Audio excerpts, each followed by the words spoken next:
길이 14.8m, 중량 8,270kg. 최대 속도 마하 2.05, 항속거리 3,200km. KF-16은 최신의 항공전자 장비를 그때 장착을 했습니다. M61 벌컨 20mm 기관포, CRV-7 로켓, 공대공, 공대지, 공대함, 미사일 탑재. 컴퓨터 베이스로 된 컨트롤러 기법을 완벽하게 도입을 한 비행기가 F-16이었었습니다. 최초의 전기 신호식 비행 조종 제어 시스템. 공기역학적인 성능도 굉장히 좋아져서 속도도 굉장히 빨라지고 그런 측면에서 굉장히 성공을 한 비행기고, 전 세계에 운영 중인 전투기 중 가장 많은 생산량을 자랑하는 베스트셀러. F-16의 경우에는 한 30만 종의 부품이 결합이 돼서 성능을 발휘하는 고도의 정밀 복합체이기 때문에 싸우는 보람의 F-16 전투기. 획득에 있어서 제일 쉽고 간단한 방법은 사오는 겁니다. 그러나 우리의 목표는 더 높은 곳에 있었다. 우리나라가 세계 6번째로 알고 있습니다. 우리 손으로 우리만의 F-16을 만드는 것. 산업 기반도 어느 정도 올라갔고 제공호에 대한 경험도 있었고 어느 정도 자신은 있었다고 생각을 합니다. 그리고 어김없이 찾아온 위기. 43일 만에 연이어 저희 삼성항공에서 만든 비행기가 추락을 했으니 연이은 추락도 꺾을 수 없었던 자주국방의 꿈. 바로 이 F-16의 과제에 의한 절충 교육에서 얻은 귀한 산물이 아닌가 싶어서 우리가 만든 대한민국 주력 전투기 KF-16.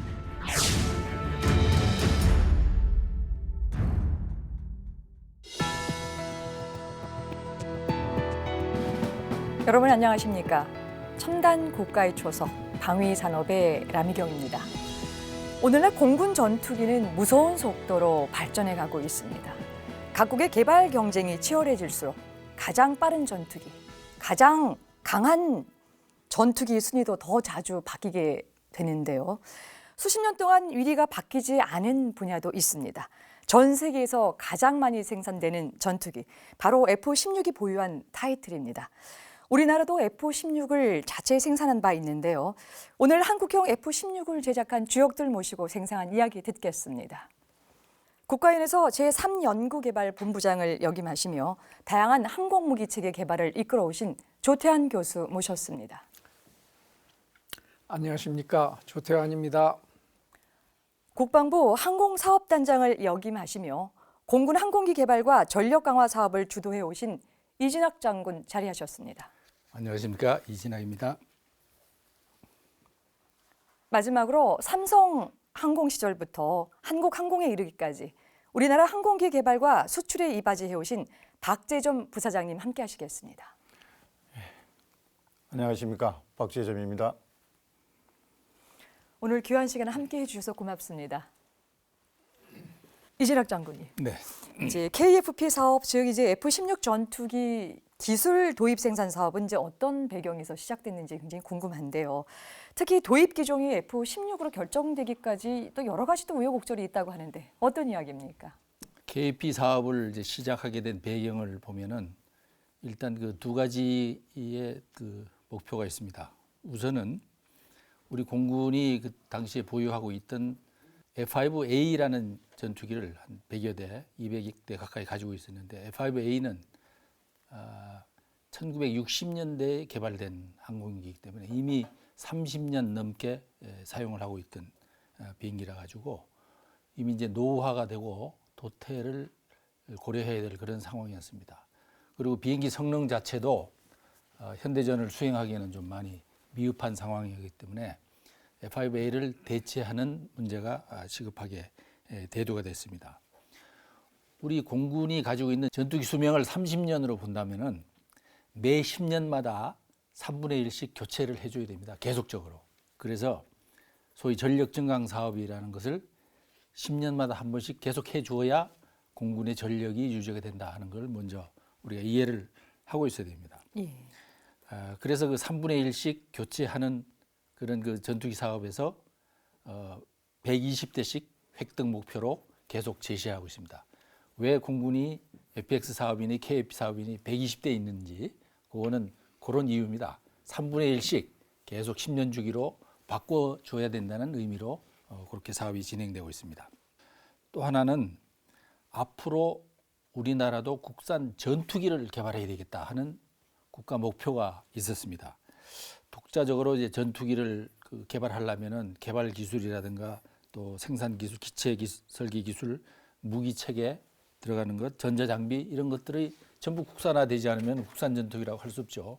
그리고 이런 것들이 전부 같이 인터페이스가 돼야 되기 때문에 외국에서 들어오는 것도 상당히 제한이 있고 그런 문제가 있습니다. 그래서 이 KFP 사업을 통해서 핵심적인 전투기 개발 기술을 확보하자 하는 그 목표가 있었습니다. 이 두 가지 목표로 이제 KFP 사업을 이제 추진하게 됐죠. 지금 기종 결정하는데 우여곡절이 많았다고 이제 말씀을 하셨는데 우여곡절이 좀 있었습니다. 왜냐하면은 공군은 엔진이 2개인 쌍발 전투기를 선호합니다. 왜 그런가 하면은 쌍발 전투기가 엔진을 하나 가지고 있는 단발보다는 아무래도 안전성에 있어서 더 유리하다. 나중에 제가 말씀드릴 기회가 또 있겠습니다만은 그래서 F-16과 F-18을 비교할 때 F-18은 엔진이 2개 있는 비행기이기 때문에 F-18을 희망을 했죠. 이 뜻을 아마 이 사업 책임 부서인 국방부에도 전달이 됐고요. 그래서 국방부에서는 최초의 F-18을 우선 협상 대상 기종으로 선정을 했습니다. 협상하는 과정에서 F-18 쪽이 가격이 많이 올라갔어요. 그래서 해보니까 우리가 정해진 예산으로 추진하고 있는 예산으로는 120대가 아니고 80대 정도밖에는 살 수가 없었어요. 그래서 이건 공군이 요구하는 120대를 충족할 수 없겠다 하는 판단으로 다시 F-16으로 전환해서 F-16을 KFP 대상 기종으로 선정을 하게 됐지요. 예, 알겠습니다. 네, 쭉 말씀을 듣는 과정에서 기종 선정 과정에서 F-18, F-16 과정에 있어서 이런 논쟁들이 좀 많이 있었었고요. 근데 그게 원인이 됐던 것이 엔진이 쌍발이냐 단발이냐라고 하는 이 부분을 이제 말씀을 좀 주셨거든요. 네. 그러면 우리 공군의 입장에서는 왜 이 논란이 중요하게 여겨지는 것입니까? 1970년대 중반에 1973년, 75년 이 사이에 미 공군에서 LWF, 라이트웨이트 파이터 프로그램이 있었습니다. 미 공군은 F-15라는 큰 비행기를 전투기를 가지고 있었는데 아무래도 공중 전투를 하기에는 전투기가 필요하겠다 해서 그 계획을 추진했는데 여러 기종이 대상 기종이 있습니다만은 마지막 최종적으로 남아 있는 기종이 YF-16과 YF-17이었어요. 근데 미 공군에서 YF-16을 선택을 했습니다. 그 선택한 이유는 우선 기동 성능이 좋다. 그 다음에 운영 유지비가 저렴하다. 또 컴뱃 레디우스, 전투 행동 반경이 더 크다. 그 다음에 호환성이 좋다. 그 호환성이란 말은 F-15가 가지고 있는 엔진 하나를 장착하는 게 F-16입니다. F-15 두 엔진이죠. F-15는 그 하나만 가지고 있는 게 F-16이에요. 그래서 기존에 있는 F-15하고 호환성이 좋다. 이러한 이유로 F-16을 선택을 했죠. 그래서 아까 말씀하신 대로 F-16은 대박이 났어요. 세계 20여 개국에서 F-16을 쓰고 있고 한 4,500대 정도 생산했다고 제가 알고 있습니다. 같은 시기에 미 해군도 똑같은 전투기를 원했어요. 그런 라이트웨이트 파이터를. 그러니까 그 미국 정부에서는 공군하고 같이 써라 F-16을. 근데 미 해군은 노 했습니다. 우리는 YF-17을 택하겠다. 그게 나중에 F-18이 됐어요. 왜 그러냐? 해군은 함재기로 써야 되기 때문에 위험하게 엔진 하나 달린 거 가지고는 바다에서 작전을 못한다. 그래서 보다 안전한 투 엔진, 쌍발 엔진 전투기가 좋다. 그래서 그 엔진이 하나냐 두 개냐 이것 때문에 미 공군과 해군의 주력 전투기가 갈라졌어요. 그만큼 중요합니다. 기로가 됩니다. 우리 공군은 F-86을 이제 들여와서 도입해서 운영을 했는데 F-86은 엔진이 하나입니다.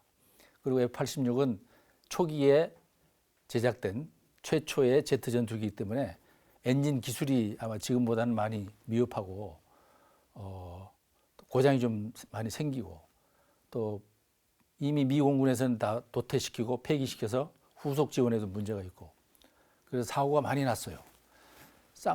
단발 엔진 항공기가 엔진이 비행 중에 고장이 나면은 추락하는 길밖에 없어요.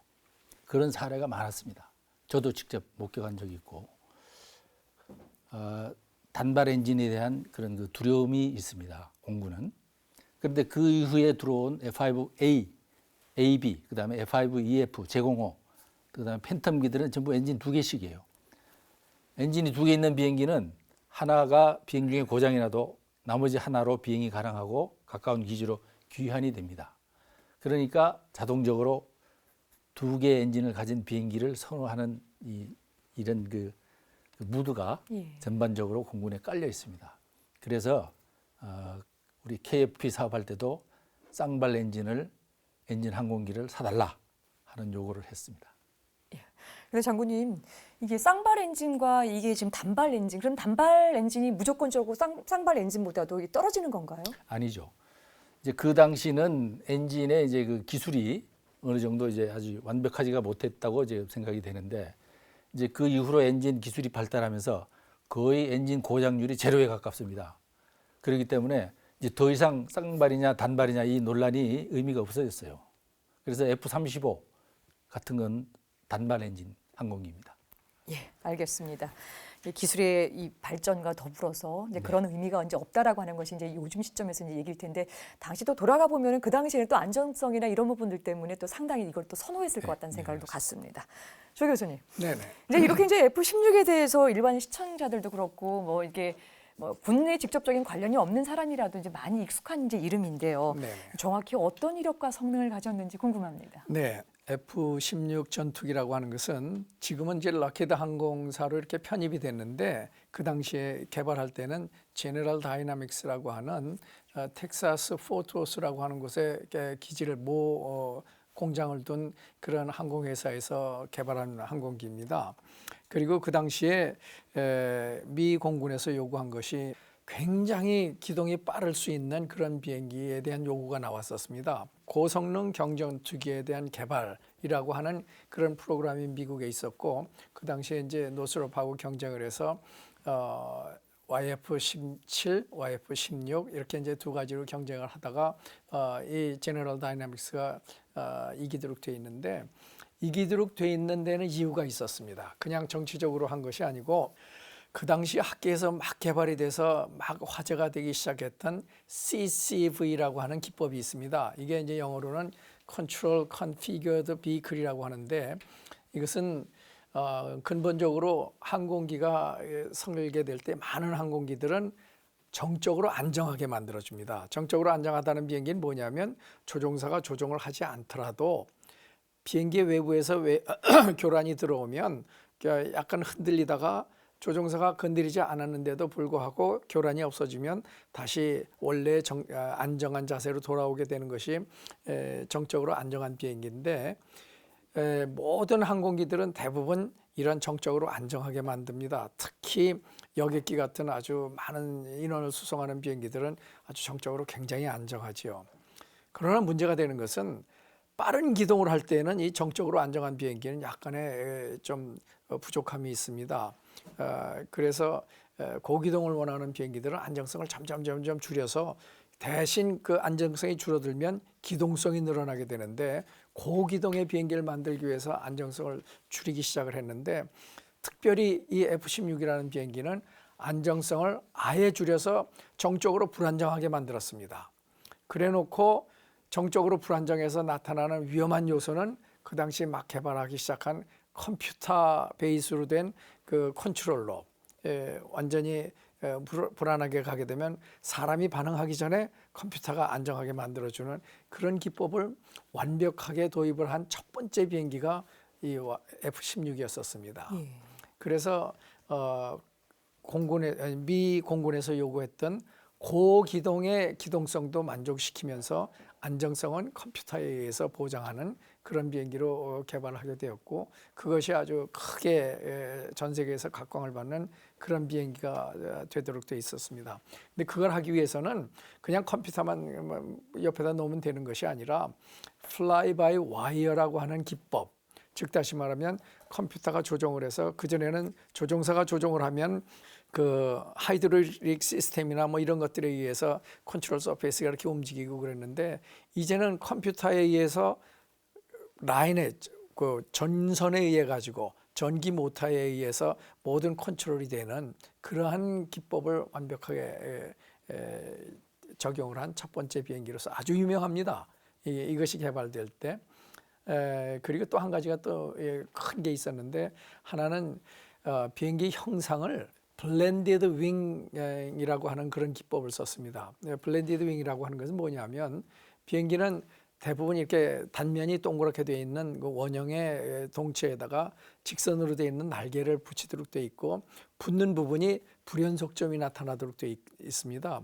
이 불연속점이 있으면 공중에 날아갈 때 거기서 나타나는 와류 등의 그 영향으로 항력이 증가하게 되어서 여러 가지 그 연료를 더 소모한다든가 뭐 등 여러 가지 나쁜 점이 생기는데, 이 비행기는 동체에서부터 날개로 진행되는 과정이 아주 부드럽게, 마치 동체가 이렇게 쭉 늘어나서 날개가 된 것 같이 이렇게 만드는 블렌디드 윙이라고 하는 테크놀로지를 쓴 첫 번째 비행기입니다.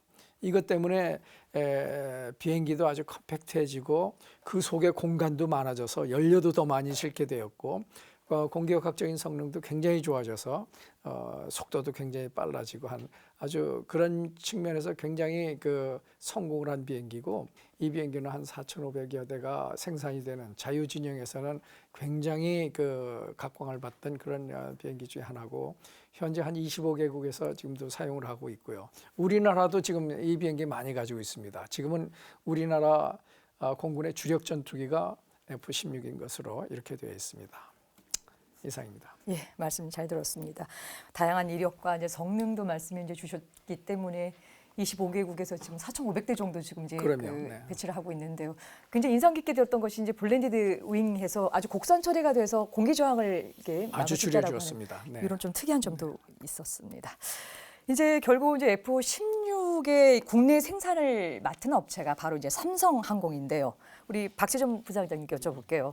우리 공군의 주력 전투기를 이제 차질 없이 생산해내기 위해서 많은 노력을 좀 또 기울였을 텐데요. 당시 이야기를 좀 해주시죠. 예. 사실은 이제 저희가 86년에 본 사업에 대해서 이제 국가로부터 지정을 받아서 주계업체로 이제 사업을 시작하게 됐는데, 아까 이 장군 말씀 계셨지만 기종 변경이라는 시간을 좀 거치면서 한 5년 정도 사업은 좀 지연이 됐습니다. 사실은 그 당시에 저희가 갖고 있는 인프라는 거의 전무하다 정도밖에 안 됐습니다. 뭐 엔진 정도는 차원 공장에서 만들고 있었지만은, 이 항공기 완제기를 만든다고 하면 할주로도 있어야 되고 대형의 조립장도 있어야 되고, 그 당시에 이제 저희가 정부에 정해 주신 F-16 관련해서 사업을 시작하면서 GD 그 텍사스에 있는 제너럴 다이내믹 공장을 가봤더니만, 그 조립 공장 하나의 길이가 1.6km 정도로 엄청나게 큽니다. 이게 그런 정도의 조립 시설을 가지고 있어야 초음속 전투기 급을 생산할 수 있는 인프라를 가지고 있다고 합니다. 근데 저희는 너무나 이제 뭐 비교가 안 될 정도죠. 그래서 그때부터 이제 저희가 준비된 팀들이 생각한 것이, 제일 처음에 한 것이 뭐냐면 하드웨어적으로 인프라를 갖춰야 되겠다. 그래서 부지도 확보해야 되겠고 건물도 지어야 되겠고. 근데 저희가 잘 모르지 않습니까? 그래서 이제 락히드로, 지금 락히드입니다만 GD가 자문을 받아서 LA에 있는 JMDA라는 회사에 그 용역을 줘서 우리가 이런 항공 사업을 하기 위해서 갖춰야 될 인프라에 대해서 전반적인 그걸 받았습니다.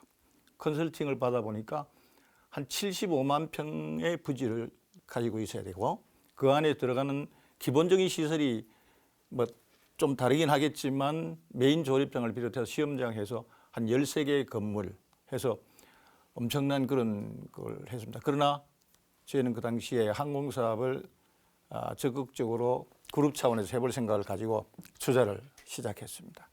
그래서 공군하고 협조를 해서 활주로가 있어야 되기 때문에 사천 사물연 비행단이 있습니다. 당시에는 거기가 굉장히 오지였죠. 경상남 저쪽에서도 굉장히 오지였습니다. 그런데 그쪽이 상대적으로는 투자비가 적게 됩니다. 왜냐하면 부지 값이 사니까. 그래서 공군의 협조를 받아서 사물연 비행단 주변의 부지를 제가 그 당시에 내려가서 직접 토지를 사기 시작했습니다. 부지를 사서 진행을 해왔는데 이게 이제 사업이 자꾸 지연되니까 시간이 지나면 땅값이 올라가잖아요. 예. 그러니까 이제 먼저 팔았던 그 지역민들이 막 민원이 발생하고 그때 엄청난 고생이 많았습니다. 그러나 이제 잘 설득해서 부지 확보하고 건물도 이제 짓게 시작을 하고 했는데 이제 그런 하드웨어도 중요하지만 두 번째 중요한 것이 소프트웨어입니다. 근데 결국은 뭐냐면 항공기라고 하는 것은 F-16의 경우에는 한 30만 종의 부품이 결합이 돼서 성능을 발휘하는 그런 고도의 정밀 복합체이기 때문에 그 자체를 관리하는 것이 수작업이나 뭐 이런 걸로는 불가능합니다. 그렇기 때문에 미국의 락히드를 가보니까 MIS라고 하는 그 생산 관리 시스템이 엄청난 그런 큰 시스템이 있어요.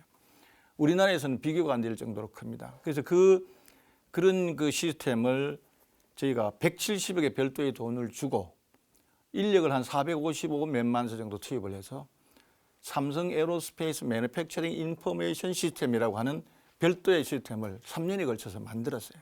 그래서 그거를 우리 생산 조립 공정에 깔아놓게 하고 협력업체에 다 깔아서 거기에 의해서 이제 관리를 하게 되도록 만들었습니다. 이제 그렇게 하지 않으면 우선 많은 부품들이 해외로부터 들어와야 되고 그러면 그게 딜리버리부터 납기 관리 이런 것들이 전부 수작으로는 불가능하기 때문에 락히드 하는 그거를 그대로 사실 그대로 뺏겨온 거죠. 그렇게 해서 전반적인 생산 관리 전체를 시스템적으로 갖추도록 이제 구비를 했고 또 이제 항공기를 만들어 본 경험이 전혀 없지 않습니까? 그렇기 때문에 뭐 사람도 없고 경험도 없으니까 국가 전체적으로 이제 락히드 연수를 400명을 보냈어요. 엄청난 인력을 보냈습니다. 그러니까 그때는 항공하겠다는 사람이 있으면 하여튼 뽑아가지고 교육시켜서 미국에 보내게 극복했어요. 그렇게 했고 그 당시에 이제 공군에 역시 정비를 하거나 이런 분들을 많이 좀 모셔왔죠. 그게 또 우리 그 사업을 수행하는 데 큰 힘이 되었고요. 그런 그 소프트웨어를 좀 다 구비를 한 다음에 세 번째 준비한 것이 이제 사천이 아까 말씀드린 오지다 보니까 우수 인력들을 데려오기가 참 어렵고 또 미국에 있는 락히드 마틴에 있는 그 기술 인력들이 연평균 한 30명에서 35명 정도 상주를 해야 되기 때문에 그 사람들 가족들이 이제 교육도 해줘야 자식이 있으니까 이제 그런 것 때문에 뭐 외국 학교가 없잖아요. 다행히 진주에 해군 그 기지 안에 있는 외국 학교가 있어서 거기에 이제 뭐 보낸다든지 제도적으로 해주고 그렇게 하면서 이제 복지동도 만들고 외국에 사전 읍내에다가 그렇게 해서 이제 큰 틀에 하드웨어적인 생산 시설을 갖춘 거하고 그런 관리할 수 있는 소프트웨어하고 기술 자료를 관리할 수 있는 부분의 능력을 확보하고 그다음에 이제 미래에 대비한 복지라든가 또 연수센터 이런 것들을 갖추는데 한 5년 정도 걸렸다고 보시면 되겠습니다. 예. 결국 이제 삼성 항공이 이전에 제공호도 있긴 했었지만 F-16을 받아들인다는 개념은 다시 무에서 유로 창출해야 되는 그런 상황인 것처럼 하드웨어적인 또 소프트웨어적인 또 시스템적인 측면에 있어서 인프라를 이제 구축한 노력들을 말씀해 주셨는데 시간이 있으면 제가 더 드렸으면 뭐 계속적인 말씀을 좀 있겠습니다만은 어떤 굉장히 부단한 노력을 좀 했다라고 하는 걸로 요약하겠습니다. 네, 조 교수님. 네네. 그래서 결국 이제 F-16을 기술 도입 생산하기로 결정한 것이 90년도 초반입니다. 네네. 당시 이제 우리 산업 환경과 기술 수준이 우리 F-16을 이 전투기를 이 생산해낼 수 있는 환경적인 여건을 좀 갖춰줬었나요? 이제 완전히 갖춰진 상태에서 했다고 볼 수는 없었습니다. 그러나 이제 그때만 하더라도 우리나라 이제 산업 기반도 어느 정도 올라갔고 F5 제공호에 대한 기본의 경험도 있었고 또 그리고 이제 우리도 이제 국방과학연구소를 중심으로 해가지고 여러 가지 무기 체계를 독자 개발도 했었던 경험도 있었고 해서 어느 정도 자신은 있었다고 생각을 합니다. 그러나 경험이 있어서 한 것은 아니었고요. 그렇지만 이 F-16이라고 하는 이 F-16 비행기는 다른 비행기랑 달라서 그 당시에 최첨단 비행기였었습니다. 이 최첨단 비행기를 우리 손으로 부품도 생산하고 조립하고 비행을 한다고 하는 그런 측면에서의 자신감을 심어준 것은 굉장히 큰 일이었다고 저는 생각을 합니다. 그리고 이제 우리 손으로 이런 비행기를 정비하고 운영할 수 있었다라고 하는 것도 큰 행운 중에 하나였었고요. 거기에다가 한 가지를 더 덧붙이면 그 삼성항공 카이에서 많은 인력을 이제 미국에 보내서 연수도 보냈다라고 얘기하시지만 그 과정 중에 T-50이라고 하는 우리 공군의 소요가 고등훈련기의 소요가 있었는데 그 당시에는 KTX-2라고 했습니다만 이 개발하는 과정 중에서 사실은 그때 KT-1도 아직 다 개발이 안 됐을 때고 여러 가지 문제점이 노출되고 했을 때라서 공군, 국방부, 기타 다른 모든 부서에서의 시각이 그렇게 믿음직스러운 신뢰를 하는 시각이 아니었는데 T-50급의 KTX-2를 개발할 수 있겠느냐라는 걱정이 많이 있었습니다. 그때 제너럴 다이나믹스와의 연결에 의해서 절충교육과 같이 많은 인원들을 훈련시키면서 KTX-2에 대한 기본 설계를 수행할 수 있는 기회를 저희가 부여받았습니다. 많은 인원들이 미국에 건너가서 한 2년 넘어 있었던 걸로 기억을 합니다만 각 분야별로 배우고 설계를 하고 그리고 비행기 하나를 설계한다는 것이 비행기 하나를 딱 그리고 그걸로 끝나는 것이 아니라 몇 개의 캔디데이트를 놓고 쭉 같이 진행을 하면서 성능이 좋은 쪽으로 점점 좁혀가서 나중에 하나를 선택을 하는 것인데 그러한 과정을 다 겪어왔다라고 하는 측면에서 우리나라의 항공산업에 아주 큰 기여를 한 그러한 그 발자취가 아니었나 이렇게 생각을 합니다. 옛날에는 우리나라 이제 F5도 F-86도 뭐 F-16도 다 같이 운영을 해왔습니다만 비행기 사고가 나면 만일 경우에 이제 사고가 났을 경우에 우리가 사고 조사를 할 수 있는 능력이 없어서 물론 우리 공군에서 사고 조사반이 설치가 됩니다만 많은 경우에 외국의 전문가들이 옵니다. 와가지고 뭐 노스럽이든 아니면 제너럴 다이나믹스든 와서 사고 조사를 한 후에 이 비행기의 잘못은 너희 조종사가 실수 또는 너희 정비사가 뭘 잘못했다라고 결론을 내렸던 적이 상례였었습니다. 다라고 얘기는 않겠지만 그런데 이제 어느 날 제가 정확한 날짜는 기억이 안 나는데 F-16 하나가 추락을 했습니다. 조종사는 탈출했지만 그 사고 조사를 하는 과정 중에 우리 그 당시 이제 국방과학연구소도 같이 연결이 돼가지고 한 그 국방과학연구소의 한 부서 중에 있던 연구원 하나가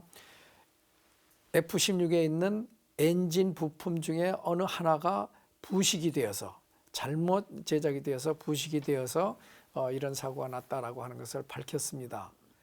그것을 밝힘으로써 동종의 그 같은 블럭으로 있었던 전 세계에 나가 있던 미국 또는 전 세계에서 운영하던 F-16 모든 항공기를 다 그라운드 시키고 그 부품을 교체하도록 하는 그러한 쾌거를 한번 이룬 적이 있습니다. 이것으로 우리나라의 항공산업, 기초적인 그 산업 기반의 수준이 그만큼 올라갔다는 것을 한번 전 세계에 알렸던 아주 좋은 기회였었다고 생각을 해서 굉장히 이 과제에 대해서 아주 자부심도 가지고 뿌듯한 생각을 가지고 있습니다. 여러분께서는 지금 첨단 국가의 초석 방위 산업을 시청하고 계십니다. 세계 최고의 방산 기업 록히드 마틴. 2014년 기준 직원 수 11만 2천 명에 연 매출은 347억 7천만 달러로 모든 면에서 세계 1위의 방산업체다. 특히 록히드 마틴은 우리나라와 각별한 인연이 있는 회사다. F-16 전투기를 비롯해 세종대왕 함의 이지스 전투체계는 물론 육군 전술 지대지 미사일 에이테킴스 등 우리 군의 주요 무기체계 중 상당수가 바로 록히드 마틴의 제품이다. 2014년에는 40대의 F-35A 스텔스 전투기 공급 계약을 맺기도 했다. 록히드 마틴에서 도입해 현재 운용 중인 무기체계 중 가장 대표적인 예가 바로 우리의 주력 전투기 F-16이다. 한국은 1990년대에 차세대 전투기 사업인 KFP를 통해 총 140대의 F-16기를 도입했다. KFP 사업은 총 3단계로 진행됐는데 1994년부터 초기 12대는 미국에서 제작한 완제품을 직도입하는 방식, 그 다음 36대는 미국에서 들여온 모듈을 국내에서 단순 조립하는 방식, 나머지 72대는 우리나라에서 라이센스 생산하는 방식으로 진행됐다. KFP 사업은 F-16이라는 주력 전투기를 우리가 직접 생산했다는 의미 외에도 우리 항공산업에 중요한 이득을 가져온 사업이기도 하다. 바로 F-16 구매에 대한 절충 교육의 형태로 록히드 마틴사로부터 고등훈련기 T-50의 설계 기술을 전수받은 것이다. 국방과학연구소와 한국항공우주산업은 기술교육 프로그램을 통해 록히드 마틴사의 기술진을 파견했고 미국 전문가들과 함께 T-50의 개념 설계를 공동으로 진행했다. 우리는 차근차근 단계를 밟아 기술을 연마하며 독자적인 무기체계를 개발해왔다. 그런 의미에서 KFP 사업은 독자적 항공기 개발을 위해 중요한 디딤돌 역할을 했으며 록히드 마틴사 역시 우리의 중요한 동반자인 동시에 선의의 경쟁자라 할 수 있다. 첨단 국가의 조석 방위산업. 오늘은 한국형 KF-16 사업에 대해서 알아보고 있습니다. 이 장군님. 네. 이제 이 사업의 주관이 당연히 이제 공군 항공사업단이 주관이 돼서 맡았었고요. 네. 하지만 실제 기술을 도입하고 전투기를 생산하는 실무는 뭐 지금 말씀하셨던 것처럼 이 삼성이 진행했기 때문에 공군의 입장에서는 이 삼성항공에 뭐 당부를 하거나 뭐 요청을 하거나 뭐 이런 것들이 좀 있었을 텐데 어떠셨습니까? 네, 공군뿐만 아니고 모든 군은 전쟁 때 전력을 어떻게 운용해서 싸워서 이기느냐 하는 그 운용 전략도 있고 또 한 가지 중요한 게 그렇다면은 싸우는 무기, 장비를 어떻게 확보하느냐 하는 획득 전략도 아주 중요합니다. 이 두 가지 전략이 잘 수립이 돼 있어야 항상 그 강한 군대가 되죠. 획득을 하는 그 데는 그 세 가지 요소를 항상 우리가 얘기를 합니다. 뭐냐면은 군이 요구하는 작전 요구 성능, ROC라고 하는데 이게 충족이 되는 무기인가. 그 다음에 우리가 필요한 시기에 납품이 우리 군에 인도될 수 있는 무기인가. 즉 전력화 시기라고 그럽니다. 저 무기를 사가지고 오는데 우리가 살 수 있는 예산에 할 수 있는, 획득할 수 있는 무기인가. 이 세 가지를 항상 고려해서 무기를 개발하든가 획득하는데 획득에 있어서 제일 쉽고 간단한 방법은 사오는 겁니다. 해외에서 직접. 그럼 이 세 가지 조건을 금방 충족할 수 있어요. 근데 KFP 사업은 우리 정부가 국내에서 조립 생산한다. 아까 말씀하셨지만은 국내에서 조립 생산하는데 국내에 그런 인프라가 돼 있느냐? 우리 부사장님도 말씀하셨는데 전혀 준비도 잘 안 돼 있는 상태. 그런 상태에서 이제 그 시작을 하게 됐죠. 거기다가 우리 KFP F-16은 아까 블락 52라고 얘기했는데 이건 그 당시에 미 공군이 쓰고 있는 F-16보다 더 우수한 F-16입니다. 당대에서 최고 성능의 F-16이었어요. 그 뭐냐면은 우리 공군이 그만큼 여러 가지 요구를 많이 했어요. 자, 이런 것도 장착해라, 이런 것도 장착해라. 주로 이제 전자 장비죠. 항전 장비라고 그러는데 항공 전자 장비. 근데 그 항공 전자 장비 중에는 새로 개발해서 아직 미국에서 쓰지도 않은 장비도 있었어요. 이제 이런 걸 요구를 하다가 보니까 삼성항공은 얼마나 황당하겠어요. 황당했죠. 그래서 과연 이런 그 삼성항공이 그 우리 ROC에 맞는 안전하게 비행기를 잘 만들어 줄 것인가. 그 다음에 전력화 시기가 늦어지면 엄청난 돈이 더 많이 소요가 되죠. 잘 할 것인가. 아주 걱정이 한두 가지가 아니었습니다. 제가 한 2년 동안 이 사업 관리를 했는데 아주 걱정을 많이 했죠. 실제로 항공기 가격도 우리가 그 당시에 미국 그 락히드 마틴에서 사오면은 싸게 살 수가 있었어요. 근데 여기서 제작하면서 1.5배 이상 가격이 올라갔어요. 1.7배. 네? 미국에서 살려면 한 2,000, 한 500~600불. 근데 우리 KFP 국내 4,400만 불이었어요. 이렇게 더 돈을 더 많이 주고 예. 생산을 했습니다. 돈을 더 많이 주고 기술도 좀 하고 여러 가지 이제 걱정이 많았는데 아주 그 전력화 시기도 맞춰주고 또 세계 최고 성능의 그 F-16, KF-16을 잘 만들어가지고 우리 공군에 납품을 해줬어요. 만족하게 그 사업을 관리했던 기억이 있습니다. 예. 공군에 입장이야 획득하는 과정에서 이 업체 요청만 하면 됐겠지만 또 막상 이 요청을 받아야 되는 그 삼성항공에서는 굉장히 또 곤혹스럽게 또 일을 좀 처리했을 것 같은데요. 그 질문 기회 되는데 다른 때 한 번 더 그 질문 좀 드리겠습니다. 근데 부사장님, 그 기술 도입 생산이라고 한다면 말 그대로요. 그냥 아주 쉽게 생각할 땐 그냥 미국 업체에서 제공받은 설계 도면이나 기술을 갖고 이게 조립만 하면 될 것 같다는 생각이 일견지 드는데요. 실제로는 그렇게 간단하지 않다고 하는데 그렇습니다. 어떤 또 절차를 거쳐서 이게 또 진행이 되나요? 예. 제가 잠깐 말씀을 드리면 이 사업 120대는 크게 3단계로 구분되어 있습니다. 제일 먼저 1단계 페이스 1이라고 합니다만은 그거는 12대로 돼 있고 그다음에 페이스 2, 2단계는 36대로 돼 있습니다. 이 36대는 저희 업체와 정부와의 계약으로 인해서 시행되는 건데 약 한 6천억 정도 됩니다. 그다음에 3단계가 페이스 3라고 해서 72대를 생산하는데 이게 약 한 1조 4천억 정도 우리 업체와 정부가 계약을 해서 하게 됩니다. 그런데 이제 이 속에 담겨 있는 왜 이렇게 세 가지로 나눴냐 하는 게 굉장히 중요합니다. 이제 1단계는 뭐냐면 사업이 막 이제 기존 경쟁이 바뀌고 이러다 보니까 사실은 공군이 필요로 한 전력화 시기가 좀 많이 지연이 됐어요. 그러니까 우선 빨리 필요한 비행기는 미국에서 직접 좀 만들어 오자 해서 12대 그게 1단계입니다. 그는 정부 간 구매 방식, 한국 국방부와 미국 국방부가 계약을 해서 미국에서 만든 비행기를 그대로 가지고 옵니다. 그걸 이제 아까 뭐 우리가 일비연 이한 FMS 계약이라고 하는데 이제 그건 그렇게 되고 두 번째부터가 이제 우리 업체가 상용 계약으로 이루어지는 것인데 사실 이 36대를 만드는 것 자체가 인프라도 부족하고 경험도 부족하고 또 반대로 항공기는 굉장히 성능이 뛰어나고 그러니까 이게 이제 처음부터 바로 우리가 할 수 없기 때문에 미국에서 만들어서 덩어리채로 한국에 가져와서 우리 공장에서 덩어리채로 조립을 해서 시험을 해서 납품을 하는 겁니다. 그러니까 실패할 확률이 굉장히 낮죠. 제작에 대한 불이행이 없죠. 그러니까 그런 과정에 이게 뭐 저기 녹다운 방식, 세미 녹다운 방식 이렇게 영어로는 얘기하는데 쉬운 말로 표현하면 이 항공기를 이렇게 블락별로 만들어서 가져옵니다. 우리 연수를 받으면서 가져오면 이걸 가지고 우리 공장에 조립해서 군에 납품한 그런 단계로 갑니다.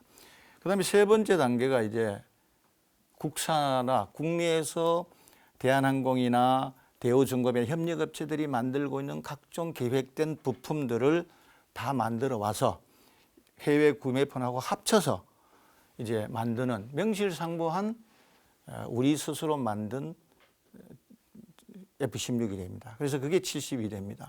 이제 앞에 그런 두 단계를 거침으로써 항공기를 만들 수 있는 경험을 가지고 있기 때문에 제조상의 실패를 줄일 수 있죠. 그래서 그런 목적하에 있는 3단계로 구분돼서 사업을 진행해 왔습니다. 상당한 성공 요인이 되었다라고 말씀드릴 수 있습니다. 조 교수님, 네네. 저희가 이제 지난 시간에 제공호 관련된 사업 이야기를 하다가 절충교육 말씀을 네네. 지금 해주셨거든요. 네네. 직접 이제 미국의 그 노스롭사에 가서 굉장히 중요한 기술을 획득해 오셨다고 말씀을 하셨는데요. 네네. 이 KFP는 상대적으로 더 많은 예산이 지금 투입이 되고 있고 또 그렇습니다. 그냥 일반적으로 생각하기에는 당연히 더 이 절충교육 자체도 좀 실속 있게 좀 더 알차게 진행됐을 것 같은데 이 당시에도 역시 기술 전수를 좀 받았습니까? 그렇습니다. 네. KF-16 국내 조립 생산을 하는 이 과제를 통해서 우리는 굉장히 중요한 기술을 전수받은 것이 하나 있는데 그것이 조금 아까 다른 분들도 말씀하셨습니다만 T-50 항공기의 설계 개발을 함께 공동으로 추진할 수 있는 그런 아주 좋은 기회를 얻었습니다. 사실 그 당시에 우리 T50은 KTX2라고 했는데 왜 그랬냐 하면은 KTX1이 아직 다 개발이 안 돼서 그 당시에 아직도 KTX1이라는 이름으로 개발 도중에 있었고, 그때 다시 도출이 된 고등훈련기 개발 사업이라고 하는 것은 KTX2라는 이름으로 시작을 했습니다. 락히드와 저희가 그러한 그 절충교육 과정에서의 그 교육 프로그램을 승인을 받아가지고 저희 상당히 많은 인원이 한 2년여에 걸쳐서 미국의 텍사스에 있는 포트워스라고 하는 도시의 공장으로 파견이 되어가지고 실질적으로 수행한 것은 비행기 설계를 직접 거기서 했습니다. KTX2라고 하는 비행기를 거기서 여러 가지 유행으로 설계를 해서 그 중에서 가장 좋은 모델을 선정하는 그러한 과정을 미국에 있는 그 엔지니어와 우리 엔지니어들이 완투완으로 붙어서 함께 토의하면서 그렇게 지내왔던 그러한 기간이었었고, 물론 뭐 그러한 기간 동안에 모든 사람들이 다 행복하게 다 뭐 이렇게 좀 뜻이 맞았다고 생각은 안 되지만 뭐 좀 그 미국 사람들과도 이견이 존재했었고 우리 팀 간에도 이견도 존재했었고 하는 여러 가지 과정이 있었겠지만, 그래도 오늘날의 T50을 이렇게 개발을 해가지고 개발하자마자 우리 공군에서 큰 이견 없이 받아들여 줄 수 있는 좋은 비행기를 만들 수가 있었고, 뿐만 아니라 이것이 해외에도 수출할 수 있는 쾌거를 이룰 수 있는 귀한 시간을 가진 것은 바로 이 F-16의 과제에 의한 절충교육에서 얻은 그러한 귀한 산물이 아닌가 싶어서 상당히 저는 감사하게 생각을 하고 있습니다. 예, 말씀 잘 들었습니다. 이제 마지막으로 이 사업의 의미를 좀 정리를 좀 해야 될 것 같은데요. 이제 KFP 사업이 공군 전력과 항공기 개발, 더 나아가서 우리 한국 방위 산업 측면에서는 어떤 의의가 있는지 마지막으로 듣고 마무리하겠습니다. 우리 박재정 부사장님께서 좀 시작을 해주시죠. 네. 저희는 이제 이 사업을 정부로부터 이제 수명 받아서 사업을 진행하면서 정말로 엄청난 그런 우리 항공 산업의 버팀목이 됐고 발전의 기틀이 됐다는 그런 생각을 가지고 있습니다. 잠깐 이 사업을 성공하게 된 동기는 딱 하나로 말씀드리면 이 사업의 관리 체계를 잘 설정했기 때문이라고 생각합니다. 바꾸고 말하면 물건을 이 비행기를 쓸 사람, 수요군, 공군한테 이 사업 관리를 전적으로 당시에 정부가 맡겼기 때문에 주인이 내가 자기 쓸 물건은 철저히 챙길 수밖에 없습니다. 우리 장군님 정말 엄격하셨거든요. 그러니까 그렇게 주인이 챙기니까 잘 될 수밖에 없고, 문제가 생기면 또 나서서 요러요러에 정부의 입장에서 해결해 주기 때문에 해결도 빨라지고, 이게 키였다고 생각을 하고요. 그런 사업 관리 방식은 그 이후에 진행되는 항공기 개발 사업에 이런데 아주 좋은 그런 그 사례로 돼서 쭉 잘 지켜지고 있어서 좋은 결과라고 생각을 하고요. 그 다음에는 이제 우리 항공에 종사하는 사람 입장에서 보면 세계 최강의 군용 항공기를 개발하는 그런 락히드의 시스템을 배워왔는데, 그 단순히 어떤 시스템을 배워왔다는 것이 아니라 그 시스템을 가져와서 운영하고 쓰면서 우리 사람들의 사원들의 수준이 상당히 올라갔습니다. 생각이 달라졌어요. 이게 현격히 보이는 것이 현장에 들어가 보면 자기 일에 대해서 컴퓨터에 의해서 진행되는 것에 대해서 거부감이 전혀 없고 당연히 그렇게 해야 된다는 생각을 가지고 있고, 또 거기에 자기가 사인하는 것을 굉장히 자긍심 있게 생각을 해요. 그것만 해도 얼마나 그렇습니까? 그런 게 됐고, 두 번째는 이제 우리 조 박사님 말씀에 이게 이제 절충교육을 통해서 오늘의 T50이라는 비행기를 만들게 된 그 KTX2라는 비행기가 당시에 이제 락히드하고 우리가 했는데, 이 KTX2라는 비행기는 사실은 F-16의 동생 비행기입니다. 초음속으로서 유사한 비행기의 형태도 비슷하고, 그렇기 때문에 KFP F-16을 설계했고 부품 국산화를 40%까지 해서 엄청난 노하우를 가지고 있기 때문에 국가에서 KTX2가 체계 개발이 성공적으로 될 수 있게만 만들어준다면 체계 개발은 제3공항공이 다 할 수 있습니다 하는 자신감을 또 하나 가지게 됐거든요. 그래서 오늘날 이 KT-50이라는 우리 브랜드의 비행기를 가질 수 있었습니다. 저는 늘 강조합니다마는 누구나 비행기는 만들 수 있는데 내 브랜드, 내가 마음대로 할 수 있는 소유를 가진 비행기를 가진다는 것은 차원이 다른 얘기입니다. 그거는 세계 우리나라가 6번째로 알고 있습니다. 우리 비행기이기 때문에 마음대로 수출할 수 있고 마음대로 개량할 수 있고 이제 그런 거를 이 KFP 사업을 통해서 다 능력을 갖추었다는 것을 이 사업의 성과라고 저는 말씀드리고 싶습니다. 예, 고맙습니다. 이번엔 이진학 장군께서. 아까 말씀드렸는데 우리 KF-16은 그 최상급 F-16입니다. 아주 많은 전자장비를 가지고 있기 때문에 이 항공기 성능이라는 것은 두 가지로 나눕니다. 플랫폼과 항전 장비. 여기에서 이제 성능이 나눕니다. 플랫폼은 기체 자체가 얼마나 기동을 잘할 수 있고 얼마나 튼튼하고 멀리 갈 수 있고 이런 거고, 실제로 전투하는 것들은 항전 장비입니다. 항공 전자 장비.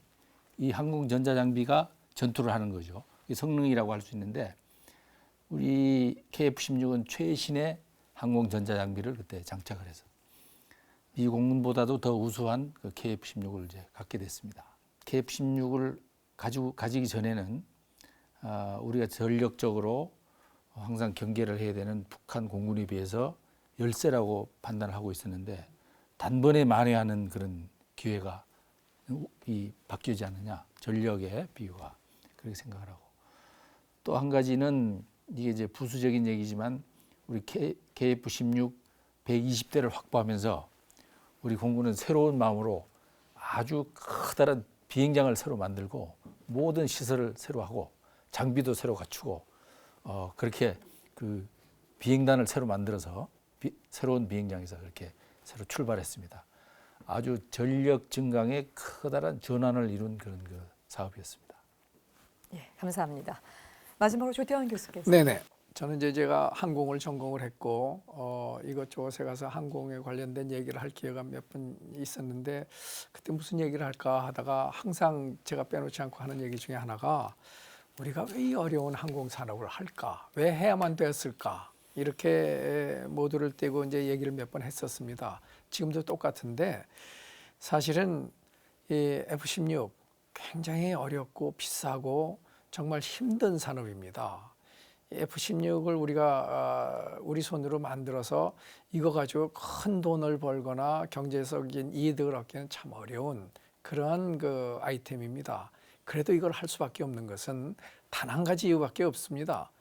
우리가 이 동북아 아주 첨예한 안보 상황의 지역에서 살아남으려면 우리 내일을 지킬 수 있는 어떠한 힘이 있어야 되는데 우리 내일의 힘이라고 하는 것은 많은 경우에 공중전력을 의미합니다. 우리 공군이 앞으로는 아마 우리나라의 방위의 대부분 다를 맡아야 되는 그런 세대가 이제 고돌이라고 생각을 하는데 그러한 경우에 공중전력의 기본이 없이 외국에서 비행기만 사들여다가 뭐 아까 이 장군님도 박 부사님도 말씀하셨지만 뭐 1.7배나 더 비싼 돈을 주고 사온다는 얘기는 거꾸로 얘기하면 그냥 사오면 1.7배나 더 많은 비행기를 깔아놓을 수 있다는 얘기인데도 불구하고 이렇게 한다는 것은 이게 그냥 외국 비행기만 사다가 이렇게 써서는 우리가 경제적으로도 기술적으로도 향후 발전적으로도 활로가 없구나라고 생각해서 우리 항공산업을 기본적으로 정착시키는 것이 정말 우리 내일 우리 후손들을 위한 활로다라고 저는 이렇게 생각을 하고 그 얘기를 하는데 그렇게 하면서도 항상 우리가 잊지 말아야 될 것은 그러기 위해서 무지무지하게 많은 돈을 그 굉장히 큰 예산을 그냥 써서 기술만 확보한다고 되는 것이냐 그렇지 않다고 생각합니다. 경제성도 최대한도로 따져서 할 수 있도록 그래서 업체가 필요하고 그래서 MIS 등 여러 가지 경영 기법들도 다 필요하고 공군에서 운영도 이렇게 다 필요한 것인데 우리 KT-1, T-50 개발해가지고 사실은 해외에 원샷에 첫 번에 해외에 판매될 수 있으리라고는 아무도 믿지도 않았었습니다. 그런데도 그렇게 할 수 있었던 것은 우리 기술진들도 열심히 잘했고 업체에서도 잘 만들어줬지만 우선 첫째, 우리 공군이 참 잘 운영을 했습니다.